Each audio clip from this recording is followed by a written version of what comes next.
D'abord maa ngi nuyu seen internet yëpp. di nuyu tous les téléspectateurs ak téléspectatrices yi nga xamante ne ñooy bëggee DTV. di ko suivre saa su ne. donc lii daf may neex trop pour ma tontu ci damay revenir rek sur un point particulier pour dire que M23 bu muy jóg. l'objectif bi je me rappelle moom ma fekk Paris. donc à l'époque ñoo ngi def une grande masse nekk au niveau de la République. dox ba place de la nation di xeex ce qu'on appelle les acquis de notre démocratie à l'époque parce que 23 juin donc 2011 li nga xamante ne moo yëkkati woon le peuple sénégalais de tous bords c'est-à-dire que c'était pas seulement l'opposition à l'époque moo ñu yëkkati woon parce que boobu ñun on était même dans le parti parce que ci lañ bokkoon ci waa PDS à l'époque qui était la grande famille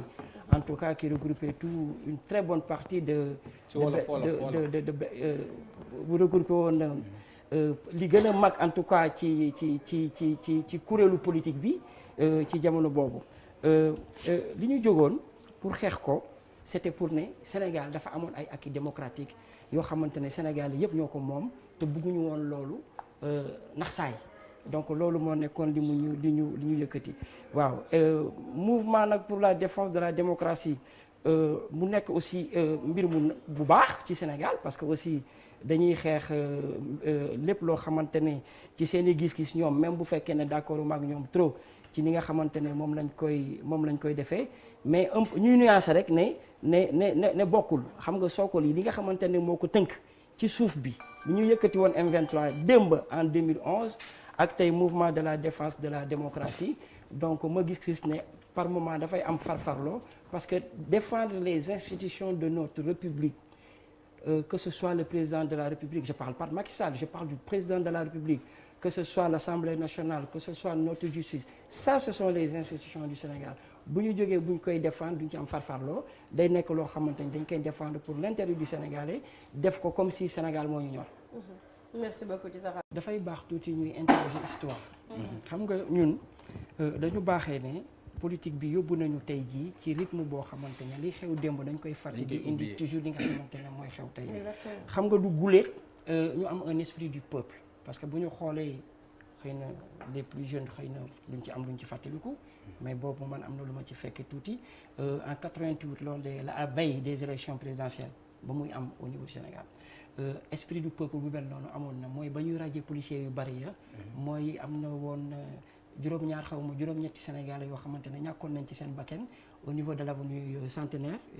bokkoon ci commune Médina jamono boobu sax réew mi ni mu yëngatoo woon ba Ablaye Wade di xeex ak nguuru parti socialiste jamono jooju ak Abdou Diouf gisoon nañu ne moo gënoon tar moo gënoon métti fukki junni yoon keroog li am M23 la différence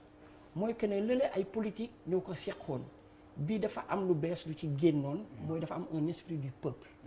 c'est-à-dire le Sénégalais lambda moo xëy suba soulèvement populaire jóg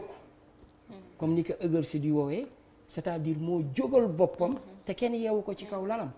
waaw loolu nag li ko waral mooy dafa am góom boo xamante ne dem ci jàmpaaka tudd nga ko léegi mooy charte réew mi constitution ba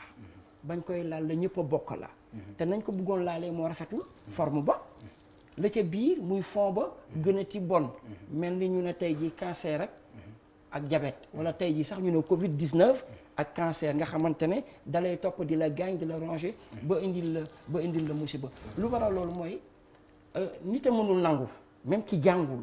moo mënul nangu ñu ne tey jii bu ñu xaymaa ci 100 Sénégalais